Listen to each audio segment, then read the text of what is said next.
Nous connaissons tous l'expression « le retour du fils prodigue ». Elle évoque la réunion, le pardon et l'espoir. Mais connaissez-vous son origine? Elle vient de l'une des paraboles les plus célèbres de Jésus, une histoire d'erreur, de seconde chance et de l'essence même de l'être humain. Le fils prodigue est plus qu'une leçon religieuse, c'est une histoire universelle d'amour, de perte et de rédemption. Prodigue signifie gaspilleur, et le fils de l'histoire y est fidèle, dilapidant son héritage dans une vie insouciante. Mais la vraie histoire est ce qui se passe après qu'il a tout perdu. C'est le voyage de celui qui était perdu à celui qui est retrouvé. Et l'espoir que, peu importe à quel point nous nous égarons, nous pouvons toujours rentrer chez nous. Ce conte a traversé les générations, nous rappelant que nos pires moments ne nous définissent pas. C'est un message intemporel d'espoir. L'histoire commence avec un jeune fils agité qui demande à son père son héritage. Un acte de rejet profond. Le père, étonnamment, accepte, et le fils part pour une terre lointaine. Il dépense tout dans une vie débridée, croyant avoir trouvé la liberté. Mais quand la famine frappe et que son argent s'épuise, il est abandonné et seul. Désespéré, il accepte un travail humiliant de gardien de port, désirant même leur nourriture. Il a touché le fond, affamé, honteux et loin de chez lui. Dans son désespoir, il se souvient de la maison de son père, où même les serviteurs ont assez à manger. Il réalise que la liberté qu'il a cherchée n'a mené qu'au vide. C'est son tournant. La vraie liberté, voit-il, n'a jamais été de fuir, c'était d'appartenir. Parmi les porcs, le fils décide de rentrer chez lui, n'espérant que la miséricorde en tant que serviteur. Il répète ses excuses, sachant qu'il a perdu son droit d'être appelé fils. Le voyage de retour est rempli de peur et d'humilité.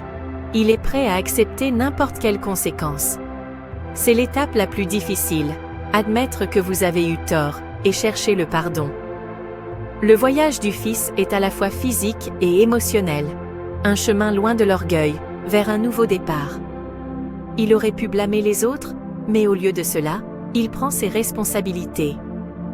Cette conscience de soi est le premier pas vers la guérison. Son espoir ne repose pas sur lui-même, mais sur le souvenir de la bonté de son père. Le point culminant est inoubliable. Le père voit son fils de loin et court vers lui. Dans cette culture, il était indigne pour un aîné de courir, mais l'amour l'emporte sur la dignité. Le père embrasse son fils, non pas avec des sermons, mais à bras ouverts. Le fils commence ses excuses, mais le père l'interrompt, ordonnant la meilleure robe, une bague et des sandales. Chaque cadeau restaure l'honneur, le statut et l'appartenance du fils. Le père ne fait pas que pardonner. Il restaure pleinement son fils dans la famille. Une grande célébration s'ensuit. Mon fils était perdu et il est retrouvé. Le festin public efface la honte du fils et proclame la grâce à tous. L'amour du père est bruyant, joyeux et inconditionnel.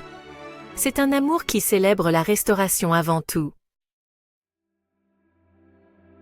Cette histoire ancienne nous parle encore aujourd'hui. Prodigue fait maintenant partie de notre langage, utilisé pour quiconque revient après avoir été perdu. Nous le voyons dans les familles, les amitiés et même dans la vie publique, des gens qui partent, échouent et sont accueillis à nouveau. La parabole enseigne la beauté du pardon, laisser aller la colère et choisir l'amour. Le pardon ne consiste pas à oublier, mais à valoriser les relations plus que les erreurs.